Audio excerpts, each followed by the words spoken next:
Hello, what's up mga kumari kong tigang? O, kumusta po kayo? Ngayong araw pong ito mga kumari kong tigang ay andito naman po tayo sa landingan ng gobyerno ng Pilipinas. Dito po sa Cariana Encantadia. Dito po sa UPLB.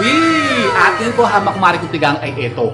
Mayroon naman po tayo yung share sa inyo at ipeplex isang napaka-powerful po na gabay pampaswerteng mutya na yun na nga magagamit natin na naman na panghalina ng mga bagong mga positibong enerhiya na makakapag-create ng mga bagong kaswertihan sa buhay natin. Talaga ba? Opo, mga kumari kong tigang. Kaya kung gusto pong malaman kung ano naman po ito isang napaka-powerful po na pampaswerteng ito, ay panoorin nyo lamang po ang video nito. O, siya, go mga kumari kong tigang. So ito nga po, mga kumari kong tigang. Dire-diretso na tayo. Wala namang intro. Kasi nga ngayon po, mga kumari kong tigang, ito. Meron po tayong naabatan isang napakainam na pampaswerte. Kung kayo po yung nag-iisip at naghahanap ng mga bago magagamit po ninyong gamit. Lucky charm po o mutya na yun na nga, makakapag-create nga po ng mga bagong positibong enerhiya na ihikayat ng mga bagong kaswertehan sa inyo. Lalong-lalo na po kung kayo po ay may mga businesses o mga negosyo.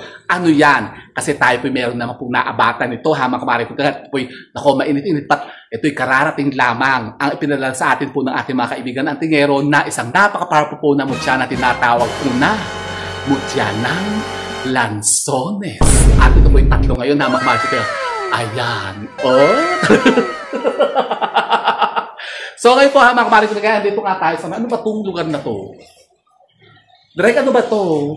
Parang balanis na tayo, may pagkatay-tay O, tinan nyo, ayan, tinan nyo ano. Kasi, andito tayo ngayon nga sa may landingan ng gobyerno ng Pilipinas. Dito nga tayo nagpapahilahilahod. Kaya lang, ito medyo maulan. Ayan, tinan nyo. So, tingnan nyo, tinan nyo. Ganda dito, ang ganda talaga, di ba? Yan. Ito. So, sa mga naghahanap po at nag-iisip pa ng mga bagong pampaswerte na magagamit po ninyo, ito. Meron ako yung ipeplex sa inyo isang napaka-inam na pampaswerteng gabay, mutya mga kumari kutigang na magagamit po ninyo. Kung kayo nga po ay may mga negosyo, may mga businesses kayo nakakaranas kayo na medyo pagtumal, paghina na naman, kayo parang malapit naman po ma-lost thread. Nako, wag muna, lost thread talaga. Ano yung gripo? Opo, mga kumari kutigang. So, ganito po. Ito. Atikain niyo po muna ito, mga kumari kong tigang, ang ating mutya ng lansones talaga. Tatlo yan, mga kumari kong tigang. Taon na lang po sa mga gusto po maka-atikahan ito, mag-PM agad kayo sa akin. Kasi alam niyo ba na ang mutya ng lansones ay isa pong napakainam na gamit nga po. Kung kayo nga po yun nga, gusto niyo makahikayat ng mga bagong positivity o kaswertihan nga po sa pagbebenta. Talaga ba? Opo. Huwag kayo magpatalaga ba dyan? Maniwala kayo kasi talaga ito po'y proven na talaga ito po'y matandang pamamaraan at matandang gamit na ito ng ating matatandang maynuno sa larangan nga po ng pagpapaswerte. Paano natin gagamitin ito? Nako, napakasimple lang naman po, mga kumari ko tigang. Kung kayo po'y makakatik hapon ito, ang ating mutya ng lansones, ito po ilalagay nyo lamang po sa mga lalagyanan po ninyo ng mga benta po nyo, sa butlutan nyo, o dyan sa lalagyan nyo po ng mga benta nyo sa kahan ng mga tindahan nyo. At haayaan nyo lamang po siya dyan na mag-manifest at makaakit nga po ng kaswertihan na yan para mas lumaki po ang mga benta ninyo. Pwede nyo po ito gamitin, mga kumari ko tigang, sa pagsusugal. Talaga ba? Opo, mga kumari ko tigang ako. Lipat natin yung angle dito sa may auditorium. Kaya lang, ang pangit naman ng punong yun. Direct tanggalin mo nga yung dahon na yun. Nakikita sa camera Dito nakikita kasi ito yung dahon ng puno dito. Yan. So yan, maganda ba dito? So yun na nga po, mga kumari kong tigang, ito po, aatikain nyo lamang po ito, tapos ito po parang against the light. Saan ba ako pa haharap? Ano ba itong ipakong, dito na lang yan. Parang masyado akong maliwanag. Maliwanag ba masyado direct? Sige na nga, tama na nga yan. Okay na yan. Sige, bilisan na natin. Uulan na So ito po, hamak marik tigang, aatikain nyo lamang po ito. Isa lang naman po kailangan natin ito, hamak marik tigang. Pagkatapos ito po ay babalutin nyo lamang po sa isang telang kulay pula.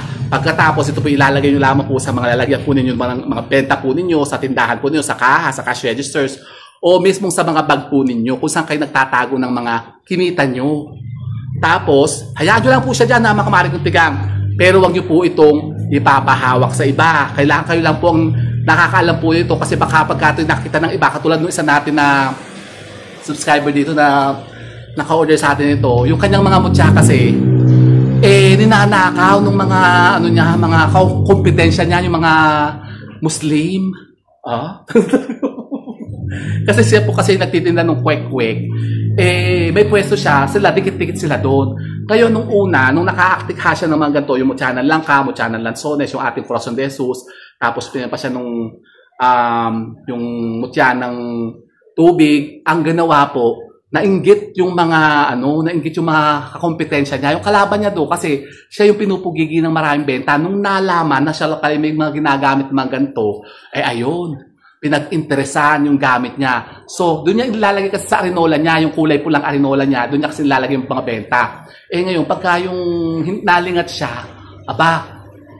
ayun, in-steve, dinekwat ng mga kalaban niya, yung mga kompetensya, yung katabi niya doon. Kasi syempre, siguro parang na lang nila yun, yung kumbagay, sa kanya yung, ba tawag doon, yung parang sanay na siya, na pagkahalimbawa siguro umaalis siya, pagka may bumibili, siyang pinapaano dito sa katabi niya, sabi, "Hoy Mare, iihi muna ako, tingnan mo, pag may bumili, tingnan mo na lang dyan, supply mo na lang dyan."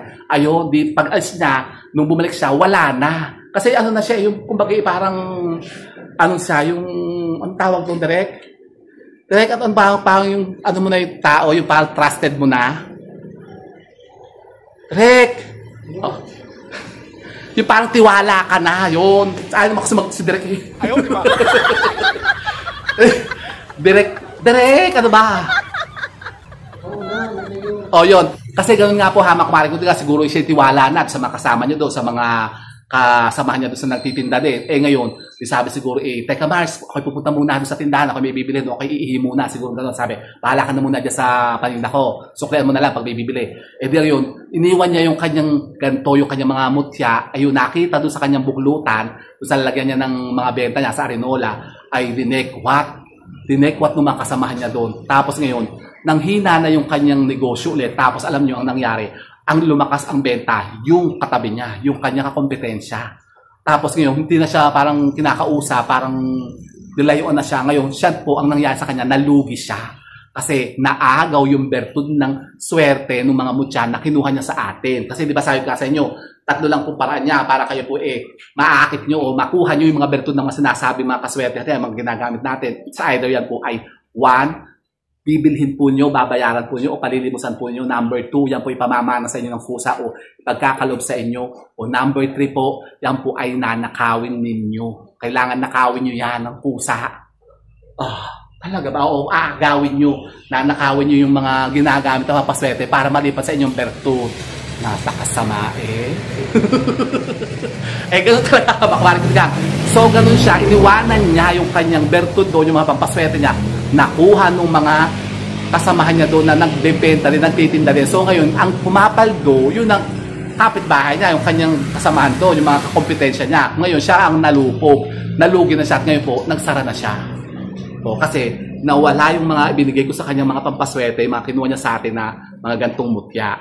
So ito po hamak kumari kong tigang, sa mga interested po na maka-atikha po ito, available po ito ngayon hamak kumari kong tigang. Mag-PM kayo sa akin para ito po ipadadala ko po sa inyo. Pero sabi ko sa inyo, hamak kumari kong tigang, kung kayo po nagbabalak na umatikha o kumuha po ng mga gantong mga gamit o gumamit ng mga gantong pamamaraan, dapat po kayo po hamak kumari kong tigang ay 100% po talagang naniniwala dito. Kasi baka nga kayo po mag-aatikha nga ng mga gantong papaswerte, pero kayo man po punong-puno naman ng pagdududa at pag-aalin lang sa mga sarili po ninyo. Hindi ko na po minumungkahi pang gawin nyo yan, hamak kumari kong tigang, kasi baka kayo po mag-aksaya lang po ng mga panahon po ninyo. At yun nga, siyempre ito po papalimusan nyo, mag-aksaya lang kayo pera nyo. Baka ito po hindi rin tumalab sa inyo, di wa-effect din, hamak kumari kong tigang. Pero kung kayo naman po talaga panatiko, talagang kayo naniniwala po sa mga gantong mga ideas ng mga pampaswerte nito, wala naman po siguro dahilan na makumari ko tigang para ito po hindi nyo rin po din subukang gawin kasi malay nyo ito na po makatulong po sa inyo para kayo naman po ayan na, umasenso na dyan sa mga buhay ninyo. O di ba ka? Pero sabi nga po, hamak kumari ko tigang, ito mo sinasabi mo papaswerte ito, sinasabayan pa rin naman po natin ng ating taus-puso pananalangin sa Panginoon natin at tayo po'y kikilos pa rin. Hingi pa rin tayo ng gabay, hamak kumari ko tigang sa ating Panginoon para tayo po'y talagang kanya ipagpalain at tayo talagang swertehin. O, di ba ga? O, so ito mga kamaring kutigang, sana po may napunta naman mga bagong idea at kaalaman sa pag-akit naman ng mga bagong kaswertihan. And with that mga kamaring kutigang, keep safe and God bless. Thank you for watching and don't forget to subscribe my channel. I know you like it. And don't forget to brush your teeth. Bye mga kamaring kutigang. Oh. Oh.